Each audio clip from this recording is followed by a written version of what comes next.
kita punya langkah pengantarabangsaaan lah. Salah satu daripada langkah pengantarabangsaaan bagi program-program undergraduate.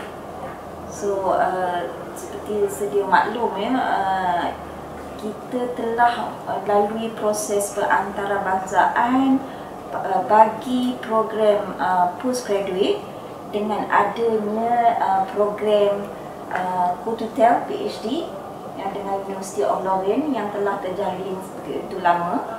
And then kita juga ada program double PhD dengan NUT Jepun. So itu pada peringkat postgraduate studies. So apart from that pun biasalah pengantarabangsaaan yang kolaborasi di antara USM dengan UL ni memang dah lama and masih disustain. Okey, jadi untuk program siswazah ni pun prasiswazah yang ini, jadi kita cuba untuk mendapatkan pengiktirafan daripada professional body antarabangsa. So this is Royal Society of Chemistry yang bertempat di United Kingdom lah. Jadi dengan pengiktirafan ini, jadi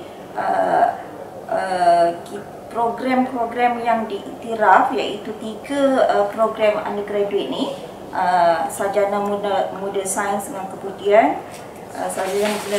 sarjana muda sains gunaan dengan kemudian iaitu kimia industri dan juga kimia analisis. Jadi akan di recognize pada peringkat antarabangsa.